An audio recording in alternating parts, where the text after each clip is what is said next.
우리에게 이르시는 하나님의 말씀은 사무엘상 27장 1절부터 7절까지 말씀입니다. 다 함께 일어서셔서 하나님 말씀을 받으시기 바랍니다.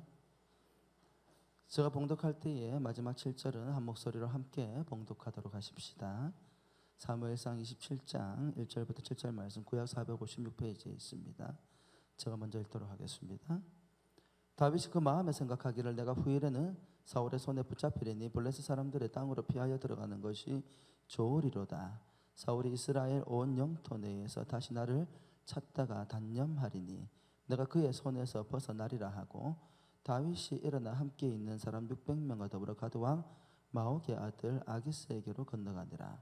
다윗과 그의 사람들이 저마다 가족을 거느리고 가드에서 아기스와 동거하였는데, 다윗이 그의 두 아내 이스라엘 여자 아히노암과 나발의 아내였던 갈멜 여자 아비가일과 함께 하였더니, 다윗이 가드에 도망한 것을 어떤 사람이 사울에게 전하매 사울이 다시는 그를 수색하지 아니하니라.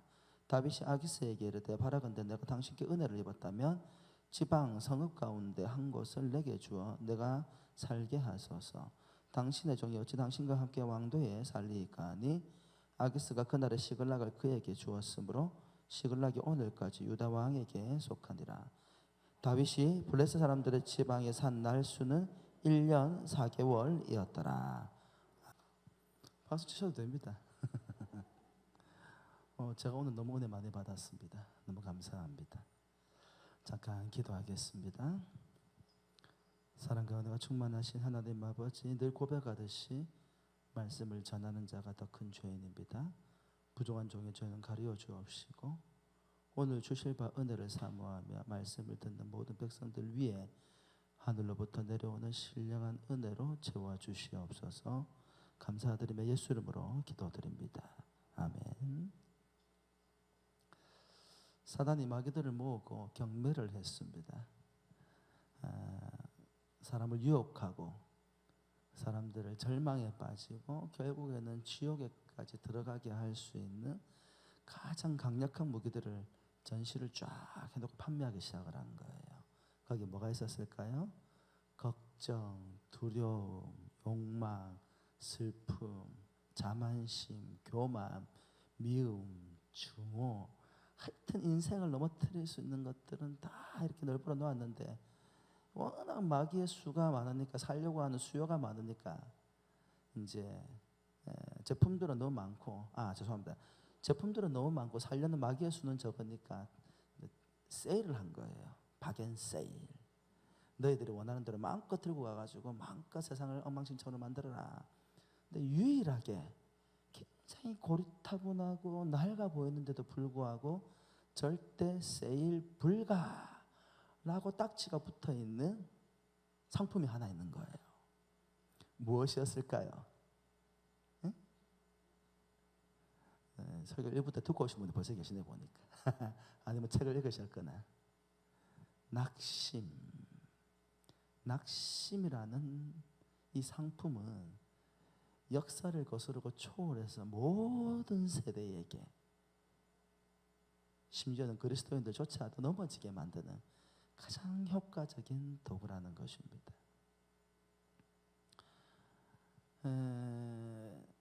태국에서 코끼리 잡는 방법 혹시 아십니까? 코끼리 길들이는 방법 아십니까? 여러분 아시다시피 기린이나 코끼리나 하마 이런 동물들이 보기에는 굉장히 순해 보여도 맹수거든요. 사자들도 함부로 하지 못하는 짐승들 아닙니까? 근데 그 무시무시한 힘을 가지고 특히 야생 코끼리는 너무 싸나워가지고 길들이기가 쉽지 않은데, 그 코끼리를 길들이는 법이 있답니다. 태국에서는 코끼리를 큰 우리에다가 몰아넣어요. 몰아넣고 난 다음에 발에다가 이제 족쇄를 채우거든요. 기다란 이제 이렇게 큰 고정을 해가지고 앞에 족쇄가 달려 탁탁 발 4개를 채우고 난 다음에 나머지 3개는 풀어주고 나머지 맨 뒤에 있는 발 하나만 큰 족쇄에다가 줄을 매달아가지고 어디에다 묶냐면 벵갈 보리수 나무라고 있답니다. 태국에 가면 그 벵갈 보리수 나무가 얼마나 튼튼하고 뿌리가 깊은지 코끼리가 몇 마리가 달라붙어도 잘 빠지질 않는데요. 거기에 딱 묶어 놓은 다음에 이제 우리를 딱 철장을 들어가지고 내버려 둔답니다. 그러면 야생에서 한 번도 누구한테 힘으로 밀려본 적이 없는 코끼리가 어떻게 하겠어요? 자기의 힘을 가지고 그 나무를 뽑으려고 힘껏 잡아당기는 거예요. 근데 뽑히겠어요? 안 뽑히겠어요? 안 뽑히는 거예요. 이거를 몇 시간 동안 수도 없이 반복해서 힘을 써가지고 노력을 해보는 거예요. 그러다가 어느 순간에 코끼리가 깨닫게 되는 지점이 있어. 뭘? 아, 이거는 아무리 당겨봐야 절대 뽑히는 나무가 아니구나. 그러면 어떻게 되는 거예요? 포기를 하게 된다는 거예요. 근데 그쯤 되면 이제 어떻게 하느냐. 태국 사람들이 그 벵갈 보리수 나무에 묶었던 줄을 풀어가지고 그냥 말뚝 하나에다 다 박아가지고 묶어 놓는 거예요. 그 말뚝 같은 경우에는 훅 뽑으면 뽑히는 거잖아요. 근데 재밌는 게 코끼리가 가려고 앞으로 가다가 줄이 약간만 팽팽해지면 어떻게 한다고요? 아, 벵갈 보리수 나무에 묶여있는 줄 알고 그냥 포기를 해버린대요. 줄이 약간만 팽팽해지면 그냥 포기를 해버린대요. 나중에는 사람이 손으로 줄을 잡고 약간만 팽팽하게 잡아당기면 가다가 멈춰버린대요. 그 상태를 우리가 뭐라고 이야기하냐면 포기 혹은 낙심이라고 이야기합니다. 더 이상 도전해 볼 만한 힘이 안 생기는 거. 아, 나는 안 돼. 난 어쩔 수 없나 봐. 난 이게 끝인가 봐. 무슨 드라마 대사 같죠. 그래, 나는 여기까지야. 그래, 내가 뭘 할 수 있겠어. 내가 가지고 있는 학력이, 내가 가지고 있는 경제적인 능력이, 내 집안의 배경이, 신앙의 연수가, 내 생겨보기 모양새가, 몸이, 나이가, 나는 이런 모양인데 내가 뭘 할 수 있겠어. 낙심하는 거예요. 우리 주님께서 뭐라 말씀하셨어요? 할 수 있거든이 무슨 말이냐. 믿는 자에게는 능치 못할 일이 없느니라. 믿습니까? 확실히 믿습니까? 그런데요, 신앙생활이 잘하던 사람들도, 신실한 믿음의 사람들도 낙심하기도 합니다. 오늘 우리는 이 시간에 우리가 삶을 살아가고 신앙생활하다 낙심한다면 어떻게 해야 될까? 그리고 믿는 사람도 낙심할 수 있을까 한번 고민해 보시고요. 사실은 뭐 여러분 이미 다 경험해 보셨지요. 여러분들도 한 번쯤은 다 낙심해 보셨지요. 아닌가 봐. 낙심은 소목사만 하는가 봐. 신앙이 좋은 사람들도 낙심할 때가 있습니다. 그런데 그 낙심한 상황 가운데에서 일어설 수도 있습니다. 오늘 다윗의 여정을 통하여서 낙심하면 어떻게 되는지, 그리고 낙심하고 난 다음에 어떻게 다시 회복할 수 있는지 함께 살펴볼 수 있는 은혜로운 시간이 되기를 부탁드립니다. 우리 주보에 나온 잠깐 보실까요? 여러분, 그리스도인에게 가장 위태롭고 위기의 순간이 언제입니까? 1번 내용 한번 읽어볼까요? 시작. 사무엘상 27장 1절 말씀해 보니까 같이 한번 읽어봅시다. 시작. 다윗이 그 마음에 생각하기를 내가 후일에는 사울의 손에 붙잡히리니 블레셋 사람들의 땅으로 피하여 들어가는 것이 좋으리로다. 사울이 이스라엘 온 영토 내에서 다시 나를 찾다가 단념하리니 내가 그의 손에서 벗어나리라 하고. 여러분, 사무엘상 27장 1절에 우리가 한 번도 보지 못했던 다윗의 모습을 봅니다. 여러분, 사무엘상 27장 1절 말씀에 이상한 모습이 보이지 않습니까? 어디가 이상해요? 어디가 이상해요? 주부에 다 써놨는데 사실, 그죠? 뭐가 이상합니까? 어느 부분이 이상합니까? 27장 1절 말씀 앞에 보니까 다윗이 그 마음에 생각하기를, 이게 이상해요, 안 이상해요? 누구나 다 생각하고 살아가잖아요. 인생의 어려움에 부딪히고 문제에 부딪히면 누구나 다 이 어려움과 고통을 어떻게 극복해내야 되지 생각하지 않습니까? 마음으로 그런 문제들을 고민해보고 머리로 논리적으로, 이성적으로, 합리적으로 가장 무엇이 옳을지에 대해서 고민해보지 않습니까? 다윗이 그렇게 했다고 해가지고 이게 뭐 그렇게 특별한 문제일까요? 아니요. 다른 사람에게는 몰라도 적어도 다윗에게는 아주 독특하고도 이상한 모습입니다. 왜냐하면 다윗이 이전에까지 단 한 번도 이런 적이 없었기 때문에. 다윗은 어릴 때부터 살아계신 하나님을 자신의 인생의 주인으로 모셔드렸습니다. 하나님은 나의 주인이시고 나는 주님의 종입니다. 그렇게 고백을 했습니다. 그 고백의 증거가 무엇입니까? 힘들고 어려운 상황에 부딪힐 때마다 다윗이 먼저 누구를 찾았냐 이 말입니다. 하나님을 찾았다라는 거예요. 골리앗이 눈앞에 있는 거대한 현실, 골리앗이 눈앞에 있어도 만군의 여호와의 이름으로 달려가서 골리앗을 쓰러뜨렸고, 모든 순간에 신실하게 살았음에도 불구하고 사울이 자신을 창으로 찔러 죽이려고 그러고 쫓아다니면서 자기를 붙들려고 하고 힘들고 고통스러운 순간으로 몰아붙일 때마다, 그 순간마다 다윗은 삶으로, 입술로 항상 하나님을 찾았단 말이에요. 사울이 자기를 죽이려고 할 때 제일 먼저 도망간 곳이 어디입니까? 라마 나요스에 있는 사무엘에게 도망을 갔습니다. 힘들고 어려워서 공고하고 살 소망이 없을 때 어디로 도망을 갔습니까? 지인에게 도망을 갔습니까? 친한 친구에게 도망을 갔습니까? 사회적인 인맥을 바라보면서 능력 있는 사람을 찾아가가지고 위로를 받았습니까? 도움을 청했습니까? 정치적인 위치 있고 세력이 있는 사람한테 찾아가가지고 도움을 받았습니까? 자식들의 부하들 찾아가가지고 도움을 받았습니까? 아닙니다. 노업 땅에 있는 제사장에게 찾아가서 위로를 받았습니다. 다윗은 도망다니는 모든 순간 가운데에서 고난과 고통이 몰려왔을 때에 눈앞에 있는 현실과 사람을 보지 아니하고 여호와 하나님께 기도하여 아뢰되, 여호와 하나님께 그와 같은 삶을 통하여서 자신의 정체성을 명확하게 다윗은 고백하였습니다. 항상 모든 순간에 하나님을 찾음을 통하여서 나는 누구의 종이라는 거예요. 나는 누구의 소유물이라는 거예요. 하나님의 소유물이라는 거예요. 다윗은 단 한순간도 자신의 인생의 문제에 부딪히거나 어떤 상황에 놓였다 할지라도 자신 스스로 판단하고 생각하지 아니하고 혼자서 판단하고 혼자서 생각하고 혼자서 결정하고 혼자서 행동으로 옮기지 아니하고 반드시 누구에게 여쭤봤다고요? 하나님께 여쭤보았다고요. 그 삶 그 자체가 그가 하나님의 소유인 것을 모든 사람이 알 수 있었습니다. 근데 여러분, 놀라운 사실이 그렇게 신실했던 다윗이 낙심했어요. 그럼 다윗이 몇 년 동안 도피 생활을 하고 있다고요 지금요? 하나님 앞에서 다윗이 몇 년 동안 도피 생활을 해요? 이 기억 잘 안 나잖아요. 그럼 셋 중에 하나를 그냥 부르시면 됩니다. 3, 7, 10. 3, 7, 10. 3, 7, 10은 완전수입니다. 저는요 가끔씩 성경 말씀해 보면 참 독특하다, 하나님께서 어떤 의미를 담아두신다라고 생각하는 게 뭐냐면, 다윗이 도망다닌 시간이 10년이거든요. 이 10이라는 숫자는 완전 숫자입니다. 다른 말로 하면 다윗의 고난은요 보편적인 고난이 아니었어요. 인간이 겪을 수 있는 너무나 혹독하고도 힘들고 괴롭고 완전한 고난, 이런 말이 어울런지는 모릅니다만은 너무나 완벽한 고난이에요. 누가 이 일을 겪었죠? 우리 주 예수 그리스도께서. 그래서 다윗을 오실 예수 그리스도의 모형이라고 부르는 것 같아요. 10년 동안 도피 생활을 했어요. 여러분 얼마나 힘들었을까요? 자기 혼자 도망다니는 것도 아니고 남자 장정만 600명, 가족들까지 다 치면은 얼마나 많은 숫자인지 가늠이 되지 않습니다.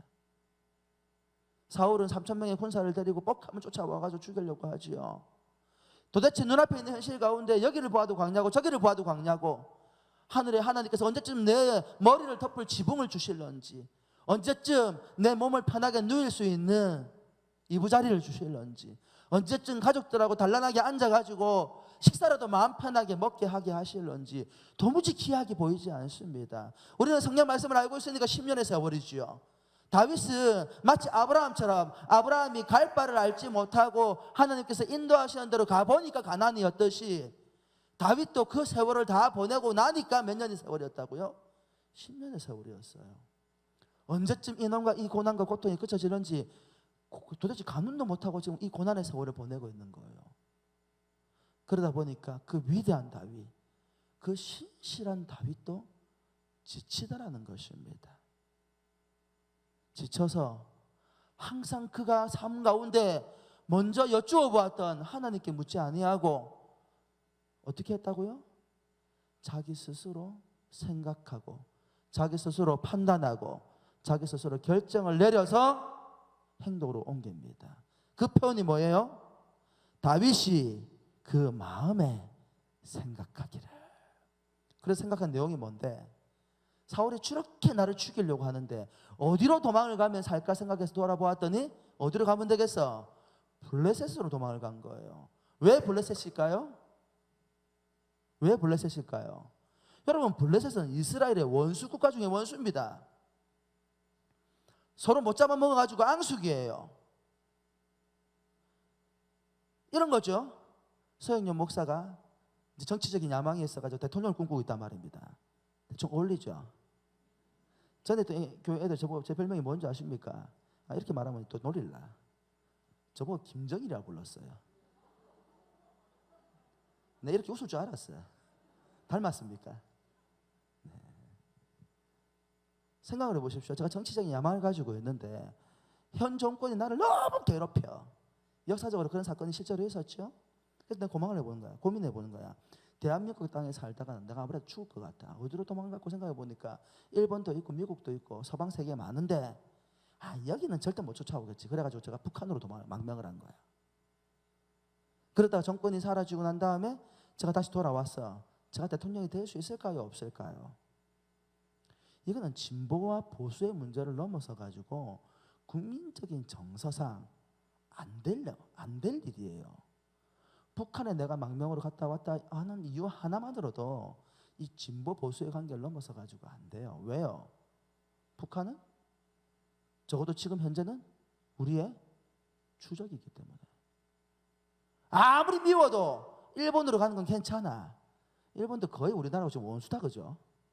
뭔 도대체 역사적인 문제가 이렇게 얽혀가지고 아직도 해결이 안 되는지. 그 고개 한번 팍 숙이고 미안합니다 한마디면, 쓰이마센 한마디 하면 끝날 문제인데 어째 그렇게 고집을 피우는지 몰라요. 그렇게 우리하고 원수처럼 지내는 일본으로 넘어간다고 해가지고 대통령이 못 되는 거 아니에요. 여러분 잘 보십시오.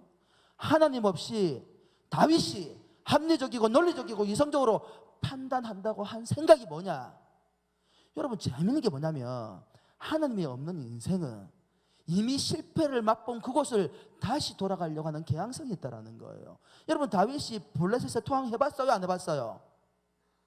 이미 앞에 다윗이 사울의 손길을 피해가지고 블레셋으로 도망을 갔다가 그 블레셋의 신하들이 사울은 천천히요 다윗은 만만이라는 그 다윗이 아닙니까? 우리 골리앗 위대한 장수를 죽인 그 사람이 아닙니까? 그 말을 듣고는 쫄아가지고 미친 척하면서 겨우 빠져나왔는데 하나님이 없이 자기 스스로 생각하고 판단하니까 내린 선택이 뭐예요? 이미 한번 어려운 일을 겪어보고도 다시 그곳으로 가는 거라. 여러분 하나님이 없는 인생은 어리석습니다. 살 자리 죽을 자리가 구분을 못합니다. 그렇게 총명하고 모든 순간에 하나님의 가장 거룩하시고 선하신 방식대로 삶을 선택했던 다윗이 오늘 성경 27장 말씀에 스스로 그 마음에 생각하면서 가장 어리석은 선택을 하게 되더라 이 말입니다. 여러분 놀란 사실은 뭔지 아세요?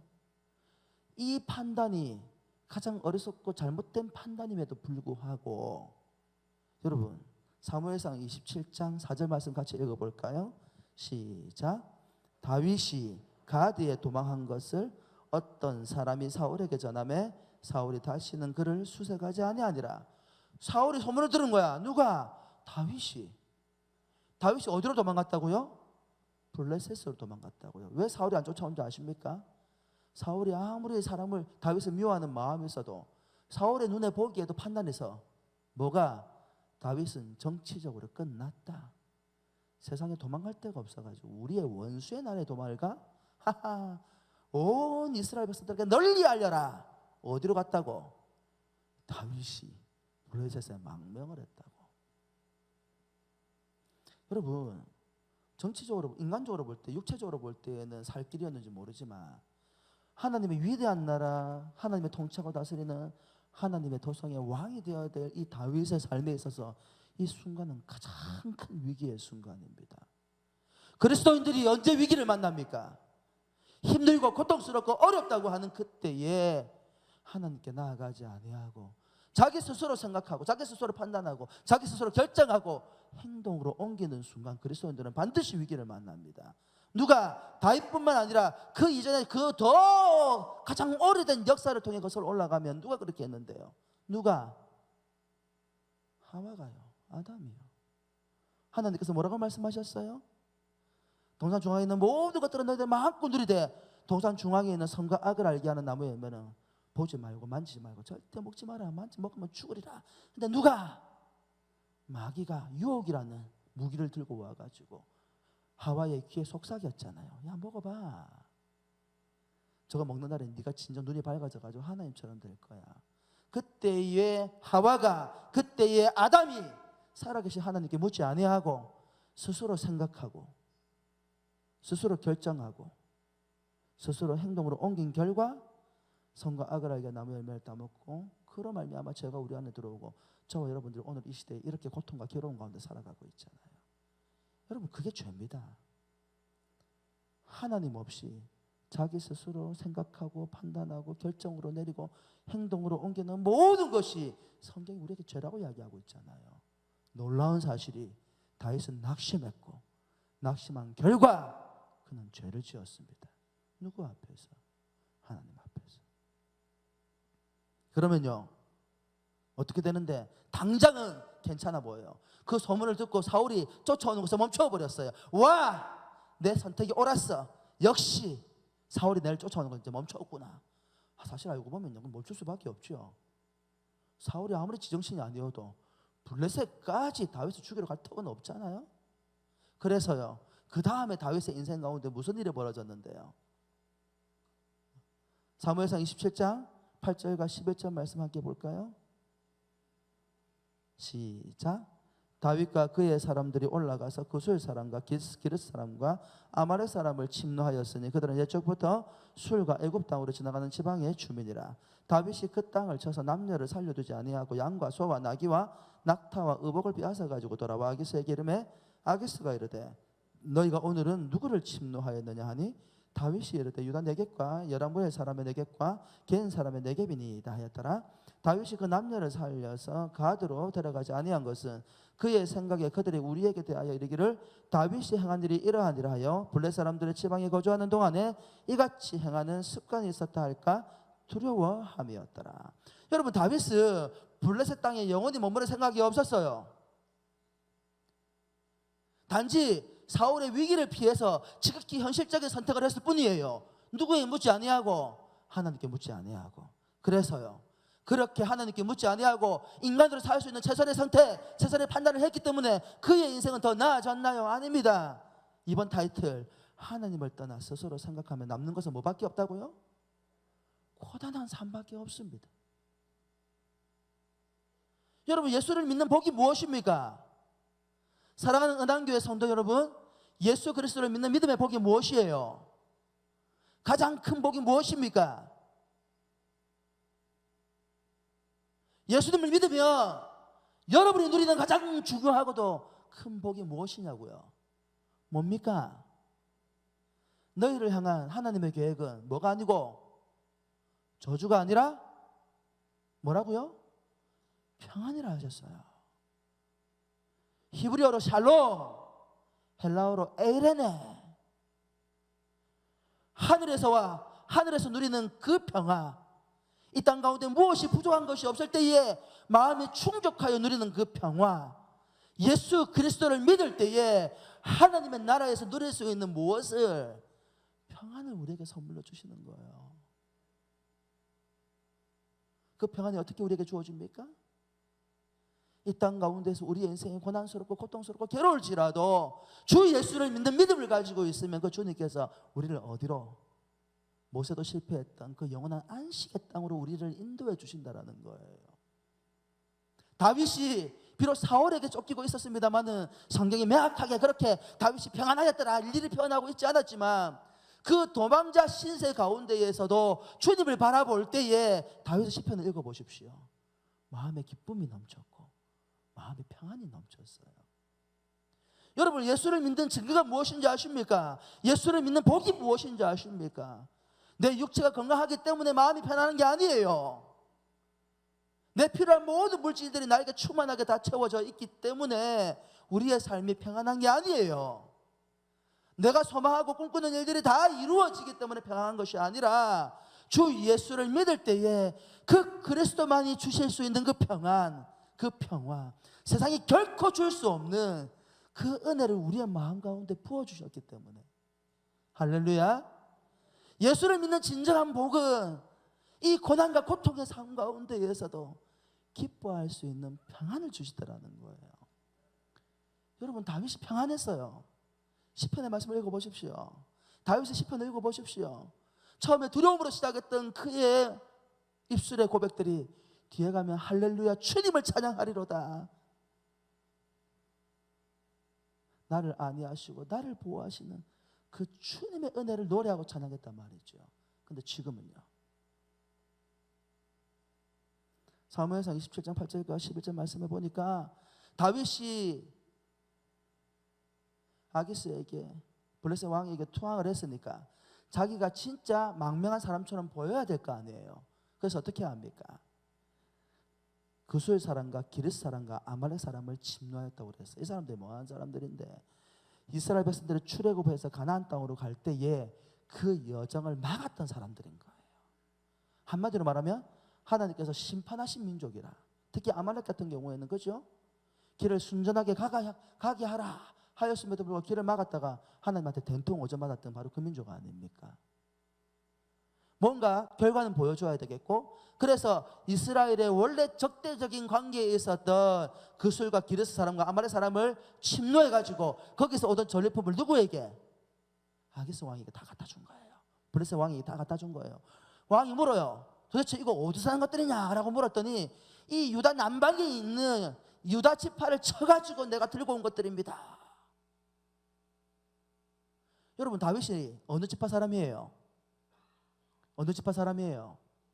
유다 지파 사람이잖아요. 유다 지파 사람이 자기의 동족을 쳐가지고 이렇게 전리품을 가져왔다? 야, 여러분, 아기스가 되게 순진한 왕인가 봐요. 그걸 고지고대로 믿었어요. 야, 이제 다윗이 진정한 내 충성스러운 신하가 되었구나. 굉장히 기쁜 거예요. 근데 그게 사실이에요, 아니에요? 팩트예요, 거짓말이에요? 거짓말이에요. 원래 전쟁을 치러서 승리하면 어떻게 해요? 노예들도 잡아오거든요. 근데 다윗이 노예를 잡아왔어요, 안 잡아왔어요? 안 잡아왔어요. 왜 안 잡아왔어요?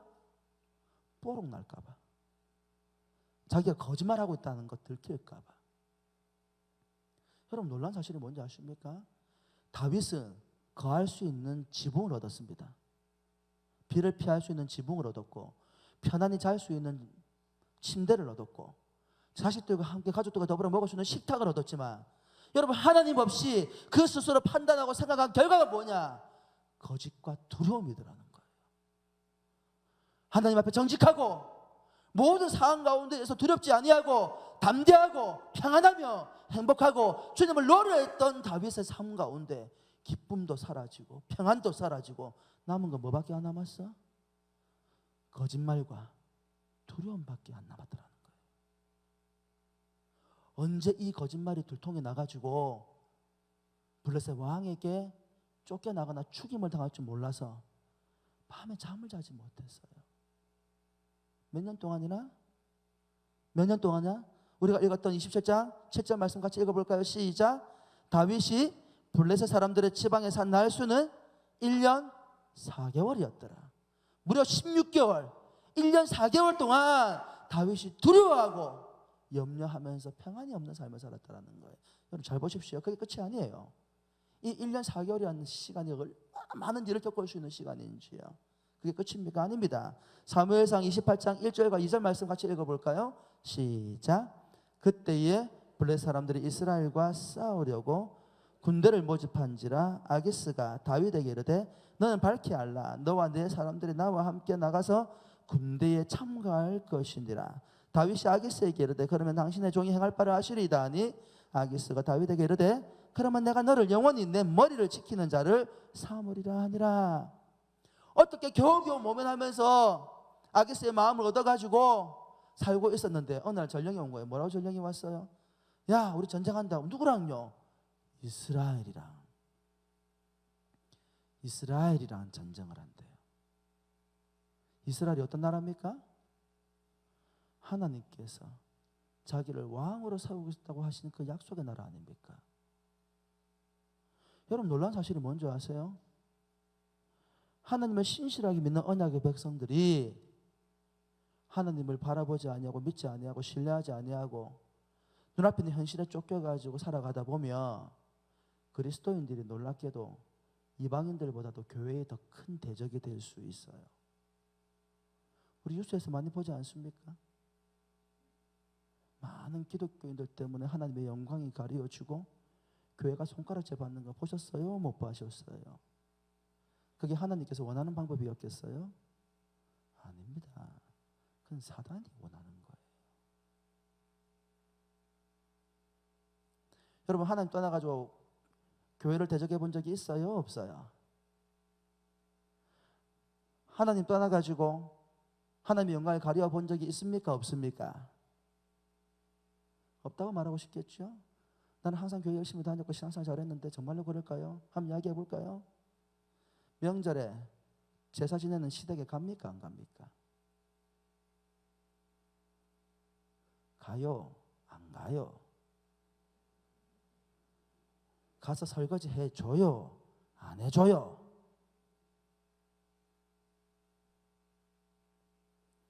제가 배드민턴 친다는 이야기 자주 하잖아요.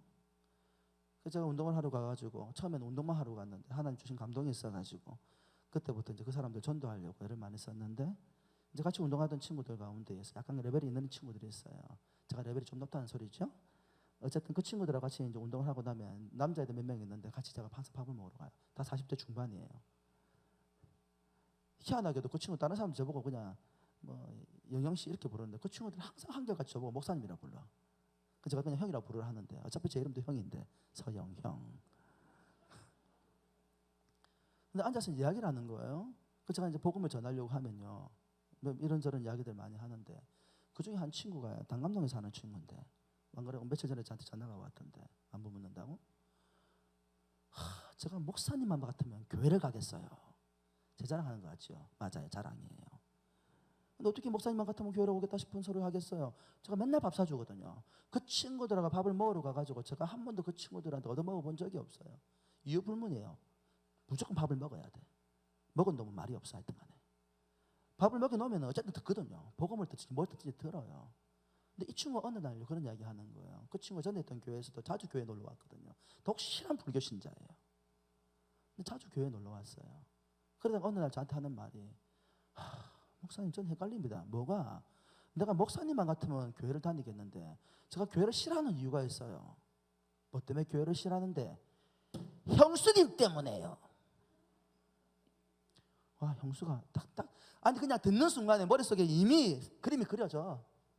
목사로 살다 보니까 아는 게 있잖아요.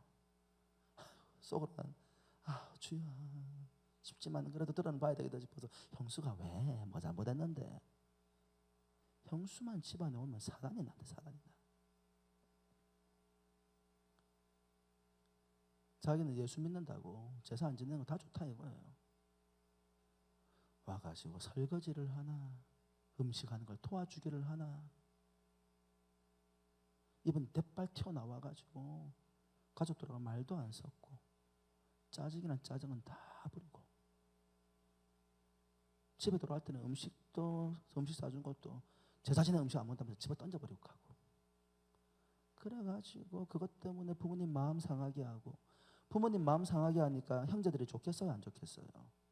싫겠죠? 그러니까 언쟁이 붙고 그 형수만 집에 오면 집안이 전쟁터가 되는 거예요. 놀랍게도 그 형수가 어떤 사람이라고요? 예수 믿는 기독교인이라. 여러분 우리가 교회에 손가락질 하는 것만이 교회를 대적하는 게 아니에요. 내가 살아가는 삶의 현장 가운데에서 그리스도인답게 살아가지 못하는 것이 하나님의 영광을 가리는 거예요.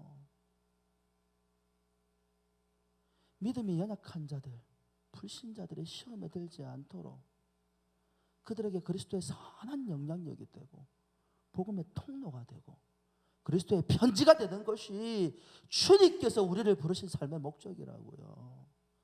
누가 가서 우상 숭배하래요? 누가 가서 제사 지내래요? 아니잖아요. 제사 지낸 시댁이든 친정이든 가가지고 부지런히 음식 해주고 설거지 다 해주고 다 끝나고 나면 자리에 앉아있지 말고 벌떡 일어나가지고 내 체력도 약하고 힘도 약하지만 내가 이렇게 섬기는 것이 아마 저들에게 그리스도의 복음의 능력이 영향력이 될까 싶어가지고 어떻게 하는 거예요? 열심히 설거지하고 하고 시댁이 예수 믿는다고 그렇게 핍박을 해도 입술 삐죽삐죽 내밀지 아니하고 생글생글 웃어가면서 어머니 그렇죠. 제가 교회 다니면 좀 불편한 게 있죠. 어떻게 하면 좋아요? 제가 섬겼던 교회 보암제일교회 문선희 권사님이라는 분이 있어요. 권사님 영상 보면 잘 들어서 당신 이야기하고 있습니다. 제가 그분 보면서요. 그리스도인의 영향력이라는 게 이런 거구나. 그분이 시어머니를 이제 마지막에 모셨거든요. 그 시어머님도 이제 뭐 명예권사 그래가지고 금사동에서 이렇게 신앙생활 하다가 연세가 많이 드셔가지고 결국 마지막에는 이제 그 집사님이 모셨어요. 그 집사님이 모셨는데 참 재밌는 게 제가 그 집 신방 가면요. 그 권사님이 늘 입버릇처럼 하는 말이 있어. 뭐라고 이야기하냐면 내 딸보다도 내 아들보다도 아이고 우리 선이 네가 최고다. 얼마나 잘하는지요. 제가 옆에서 봐도 그래. 아이고 우리 선이. 그 권사님이 마지막 숨을 거두실 때요. 누구 찾은 줄 아십니까? 딸도 안 찾고요. 아들도 안 찾고요. 그 권사님 찾았어요. 그땐 집사님인데. 우리 선이 어딨노? 손 딱 붙들고 내가 네 만나서 하나님이 주신 이 평생 참 행복했다. 도대체 어떻게 하면 그런 소리가 나올까 몰라. 근데 남편이 윤영호 집사님이라고 지금 장립주사 되셨는데 그때 교회 안 다니고 계셨어요. 나름대로 직장이 좀 높은 위치에 있는 분인데 파견 지역으로 막 이렇게 많이 다니셔가지고 창원, 대구 이렇게 막 가시다가 지금 부산에서 이제 정착하셨는데 좀 높은 위치에 있는 분이신데 그 남편이 교회를 안 다니셨거든요. 자식들도 그렇고 아내도 교회 가는 거 되게 싫어하셨어요. 근데 그 장례식 딱 끝나자마자 그 다음 주에 바로 교회 오셔가지고요. 저 교회 다니실랍니다. 교회 다닐랍니다. 오늘부터 그러는 거예요. 제가 너무 놀래가지고 왜요? 그랬다니까. 교회 다닌다면 감사합니다. 이래야 되는데 그 양반이 제가 잘 알거든요. 자기 애들 교회 가는 것도 그 아들들이 제 제자들이니까 너무 잘 알죠. 그 아들도 교회 가는 게 싫어가지고 했던 분인데 갑자기 뜬금없이 장례식 끝나자마자 교회를 다닌다고 하니까 그분이 하셨던 말 아직도 잊어버리지 않아요. 저하고 같이 이제 제가 섬겼던 교육기관도 섬기셨는데 우리 아내가 믿는 하나님이라고 한다면 저도 믿고 싶습니다. 그 하나님을 믿어서 우리 아내처럼 살 수 있다고 한다면 100번이고 1000번이고 제가 믿어야죠. 그래 지금 이제 부암교회 장립주사 되셨잖아요. 지금도 그 교육기관의 포장을 얼마나 열심히 섬기는지. 여러분 우리의 삶이 나는 하나님의 영광을 위해 살아간다고 하고 열심히 신앙생활하고 교회를 섬기는데도 불구하고 때로 우리의 모습 가운데에서 하나님의 영광을 가리는 대적의 삶을 살아갈 수 있어요. 잘 보십시오. 다윗은요 블레셋의 망명을 갔어도 하나님께서 자신을 세우신 목적대로 살려고 몸부림쳤어요. 몸부림쳤다니까요. 하지만 그의 의지와 관계없이 그는 이스라엘을 무너뜨리는 그 블레셋과의 전쟁 가운데 매일 선봉에 서가지고 앞에서 자기의 동족을, 자기의 나라를, 자기가 세워야 될 나라를 무너뜨리는 그와 같은 위기로 내몰리게 되더라는 거예요. 세상에서 편안하고 안전하면 내 삶에 하나님께 영광을 돌린다고요? 정말로 그렇습니까? 성경 그렇게 말 안 합니다. 거기서 끝입니까? 아니 그것도 모자라가지고 1년 4개월 동안에 뭔 이런 일이 많을까 싶죠. 그 1년 4개월이라는 시간 동안 얼마나 더 많은 일들이 벌어지는지요. 사무엘상 30장 1절과 6절 말씀 같이 한번 읽어볼까요? 시작. 다윗과 그의 사람들이 사흘 만에 시글락에 이른 때에 아말렉 사람들이 이미 네겝과 시글락을 침노하였는데 그들이 시글락을 쳐서 불사르고 거기에 있는 젊거나 늙은 여인들은 한 사람도 죽이지 아니하고 다 사로잡아 끌고 자기 길을 갔더라. 다윗과 그의 사람들이 성읍에 이르러 본즉 성읍이 불탔고 자기들의 아내와 자녀들이 사로잡혔는지라. 다윗과 그와 함께 온 백성이 울 기력이 없도록 소리를 높여 울었더라. 다윗의 두 아내 이스라엘 여인 아히노암과 갈멜 사람 나발의 아내였던 아비가일도 사로잡혔더라. 백성들이 자녀들 때문에 마음이 슬퍼서 다윗을 돌로 치자 하니 다윗이 크게 다급하였으나 그의 하나님 여호와를 힘입고 용기를 얻었더라. 여러분, 거짓과 두려움에 휩쓸리는 그와 같은 1년 4개월의 시간이었죠. 거기에다 자기의 동족들을 대적할 수밖에 없는 그런 위기에 내몰렸죠. 거기에 끝이 난 게 아니에요. 잘 보십시오. 신앙이 무너지면 현실도 무너집니다. 하나님을 바라고 소망하지 아니하고 자기 인간적인 방식으로 선택을 했더니 무슨 일이 벌어졌어요? 하나님이 기적적으로 맨 선봉에 서 있는 그 다윗을 어떻게 구원해 내셨습니까? 잘 보십시오. 여러분, 살아계신 하나님은 살아계십니다. 우리가 엉뚱한 길로 가도 하나님은 견고하게 하나님의 역사와 계획을 위해서, 구원의 역사를 위해서 저와 여러분들을 붙들고 계세요. 믿으시기 바랍니다. 우리가 잘못된 선택을 해도 하나님은 저와 여러분들을 붙들고 계신단 말이에요. 어떻게 역사하셨냐면 아기스 왕이 다윗을 신뢰해가지고 맨 선봉에 세웠는데 누가 반대해서? 아기스의 군대 장관들이 반대한 거예요. 왕이시여, 당신 제정신입니까? 저 사람이 누군데 지금? 사울은 천천히, 다윗은 만만한 그 다윗이 아닙니까?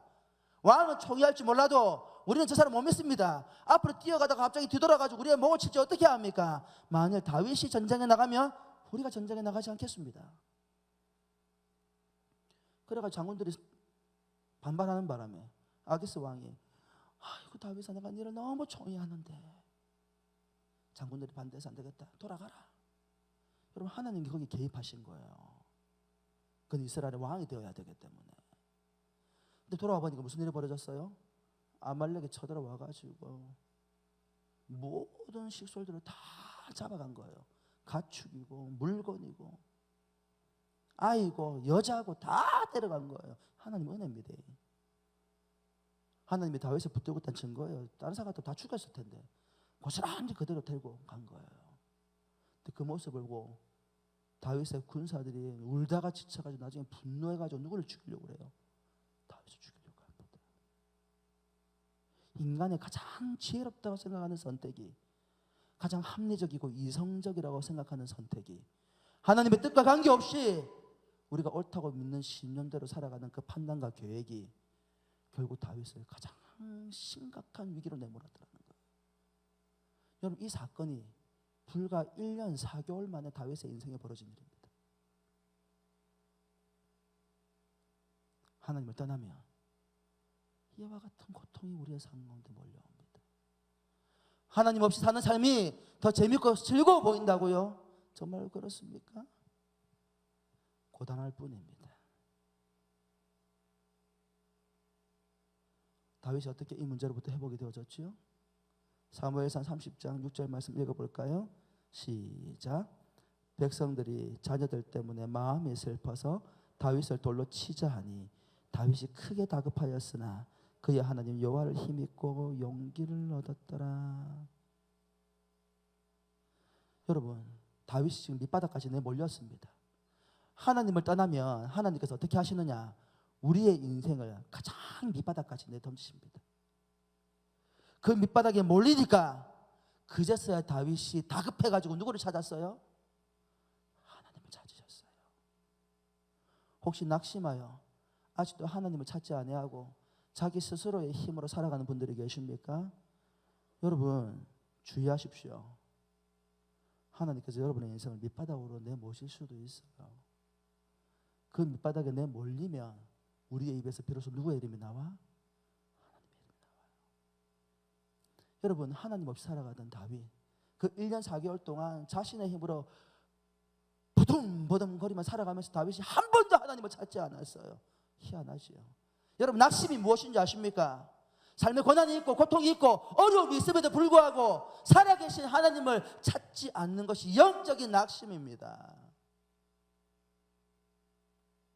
여러분이 삶을 살아가면서 행복해서이든 불행해서이든 하나님을 찾고 있지 않다고 한다면 여러분의 인생은 지금 낙심한 인생입니다. 그러면 하나님께서 어떻게 하신다고요? 하나님을 찾을 수 있는 상황으로 우리의 인생을 자꾸 몰고 가시는 거예요. 그때 무슨 일이 벌어졌습니까? 다급하여서 그가 여호와 하나님을 다시 찾고 하나님께 구하였더니 무슨 일이 벌어졌다고요? 용기를 얻었더라. 먼저 하나님께서 하나님을 찾을 때에 그의 신앙을 회복시켜 주셨어요. 그게 끝인 줄 아십니까? 아닙니다. 사무엘상 20장 23절 말씀 다시 한번 같이 읽어볼까요? 사무엘상 30장 23절 시작.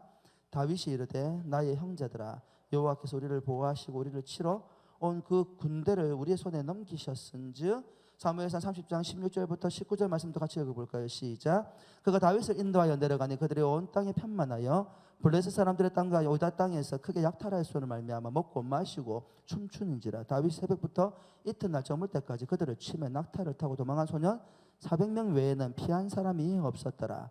다윗이 아말렉 사람들이 빼앗아갔던 모든 것을 도로 찾고 그의 두 아내를 구원하였고 그들이 약탈하였던 것 곧 무리의 자녀들이나 빼앗겼던 것은 크고 작은 것을 막론하고 아무것도 잃은 것이 없이 모두 다윗이 도로 찾아왔고. 사무엘상 30장 26절과 31절 말씀 읽어봅시다. 시작.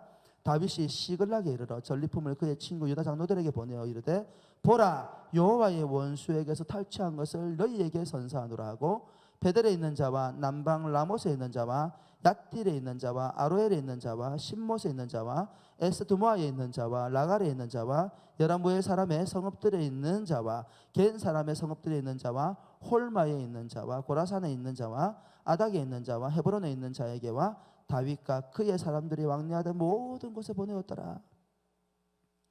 다윗이 하나님 없이 살아가는 인생 가운데 그가 얻은 것은 인생의 고달픔이었습니다.